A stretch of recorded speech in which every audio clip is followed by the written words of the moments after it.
Hello everyone, welcome back to a new video. For this week's video I am doing a kind of sit down chit-chatty kind of video about my experience with the edit letter that I'm doing with the publishers for my debut book God's Rot and Ruin, how I kind of went about the edit letter, and then how I'm planning my revisions, or how I planned my revisions. So I kind of know what's up and I know what I need to work on, and I just want to talk to you guys how I have set up my own plans for the revision and how I'm going about it, and my tips and my experience, I guess. So the first two things to note here is that technically I have no deadline. I know this may sound weird since I have a date or a year when I'm getting published, so why don't I have a deadline?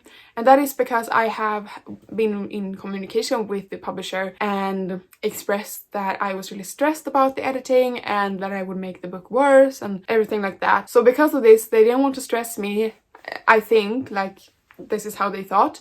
They didn't want to stress me with a deadline, so they didn't set me up with one. But I have the manuscript and I have begun editing the first round. I'm setting myself a deadline of June 8th. And this is because I have the free time this following month to do this. I don't have much schoolwork left, and because of that I have a lot more free time to actually sit down and edit. The other thing that is very important to note is that my edit letter for this round will look very different from, or every edit letter or edit look different, but I don't think usually a grammar and sentence structure edit is the first thing that you do when you are on a contract to getting published. I have heard, at least from other authors on a contract with a traditional publisher, that the first thing that you probably do is search for story structure issues, plot holes, and things that just don't make sense in your novel.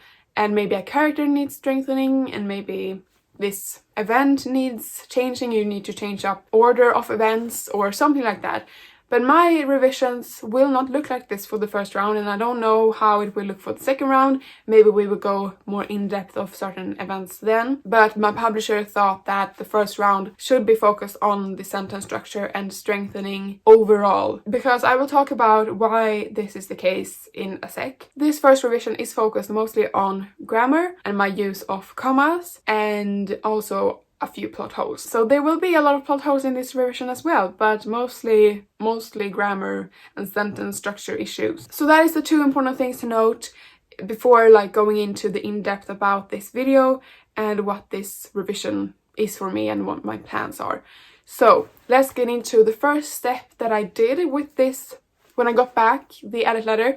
So I knew from the start, before, or not before, but when the editor was beginning to work on my book, we set up a deadline for her, and me, a deadline for my writing break at least, and she was going to send the manuscript back to me on the 1st of May. But that ended up being a Sunday, so she sent me the novel on the 2nd of May, which is the Monday. When I got it back, I read through her edit letter, because I have begun to understand that the edit letter is the maybe mail, email, or document that has the overall feedback. This is what you should work on. Well, that was the case for me at least. And the edit letter was very positive. She was very nice to me in the edit letter and talked about me finding my voice, because I have apparently done so. Finding my voice, and how that oftentimes can really mess up the tempo in my text, because my voice exists of dramatic pauses in the, comma category.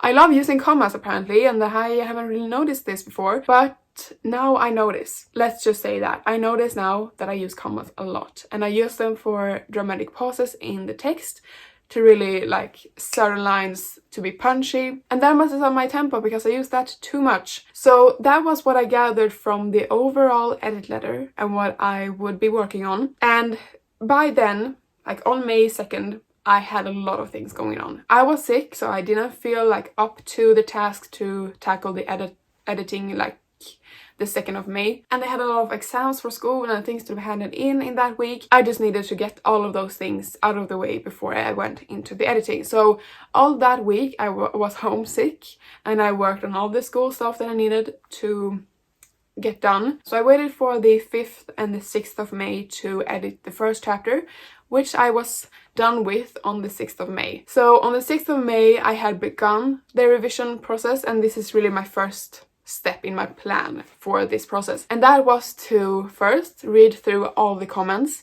because I really wanted to see exactly how her edit letter would look like in the comments that she had made in the document. So I went through a lot of the comments, not all of them, because there was a lot of like short comments just about like delete this comma or change this sentence structure to have less commas. Yeah. But when I went through that, you know, the whole document, and I went through all the comments, I noticed that there were really no big changes that I was going to make. A lot of small plot holes here and there, just for me to like switch up the sentence so that there wouldn't be any plot holes. And maybe I have created more plot holes by making certain sentences, but I will have to check with my publisher for that to be, you know, the case. And then I also, from the comments, I noticed, and she said this in her edit letter as well, but because I use commas quite a lot to make dramatic pauses in the text, I also tend to use this in dialogue. So I noticed a couple of comments that said that most of my characters, or maybe she said all of the characters, sound the same in dialogue. And specifically the dialogue, I don't think she had any comments about all the characters being the same, but they're sounding the same when they, as soon as they open their mouth, they sound the same because I use commas the same way in like everything when everybody talks. And so I noticed this, and this is something that I think is a bigger kind of edit and a bigger change.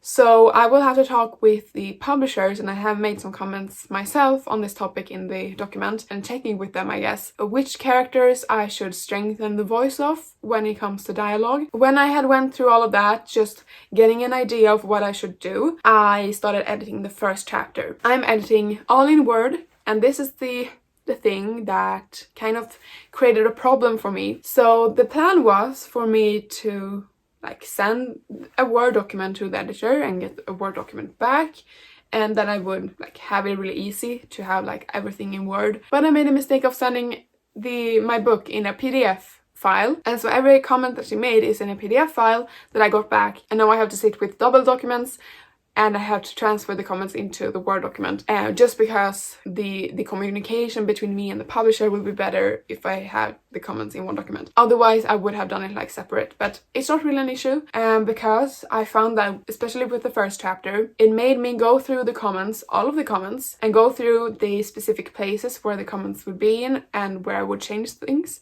And already then, at that point, I was beginning to make changes in my head and beginning to see like the pattern of my own writing, and I haven't really been able to see this before. So me having that extra step of really delving deeper into the comments and understanding the comments made it so much easier to actually sit down and edit the first letter, or the first chapter, sorry. So I edited the first chapter, and then I read through it to just see that I actually liked every change that I did. And then I actually sent it to the publisher and the person that I'm working with on the, you know, publisher. I did this because I had previously talked to her about me being really stressed about the editing. This whole thing of I made my book worse, what I'm gonna do. I had a fear of what if I make my book so much worse that they wouldn't want to publish it and we have to like scrap the whole deal. I expressed those feelings, not really in that panic way, but I emailed her a couple of months ago and said this, and she was very open and said that, you know, if you edit a chapter, you can send me the chapter and I will look through it and see that you're on track. And that was so helpful, because I did send the first chapter with the changes and the comments, and I got her approval. Like, I got that approval from her, saying that I was on track and that I should just trust my gut instinct and just edit. So when I had gotten back the approval from the publisher, I went along editing. So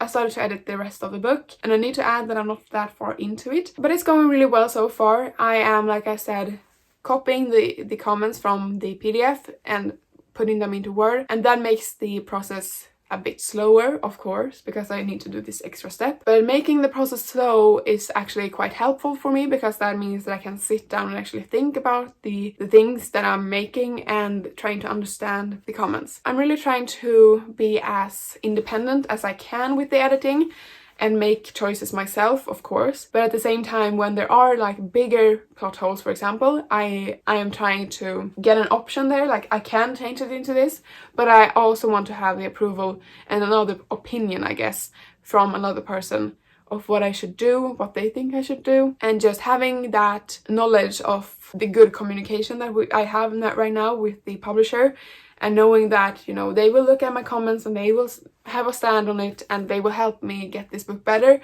It feels so amazing to be working with this publisher and these people, because they are freaking amazing. That's really that. Today it's May 11th, like I said, and my deadline is June 8th, and it is the day that what do you even call it in English? Graduation. So I will not have much to do before that. And this is just a vague deadline for me. I don't have to get it finished by then, but that is the goal. And if I get it like finished on the 12th of June, it will be fine as well. But I think I will be finished quite early, because changing some of this stuff is just deleting a comma or adding an and or another, you know, binding word. So that is how I have planned my revision and how I'm breaking down the editing process and going about it. And of course, this is just my experience with this specific round of edit, and I think it will look different for every round of edit that I do with this book. I think the next edit will also be focused on a lot of plot holes.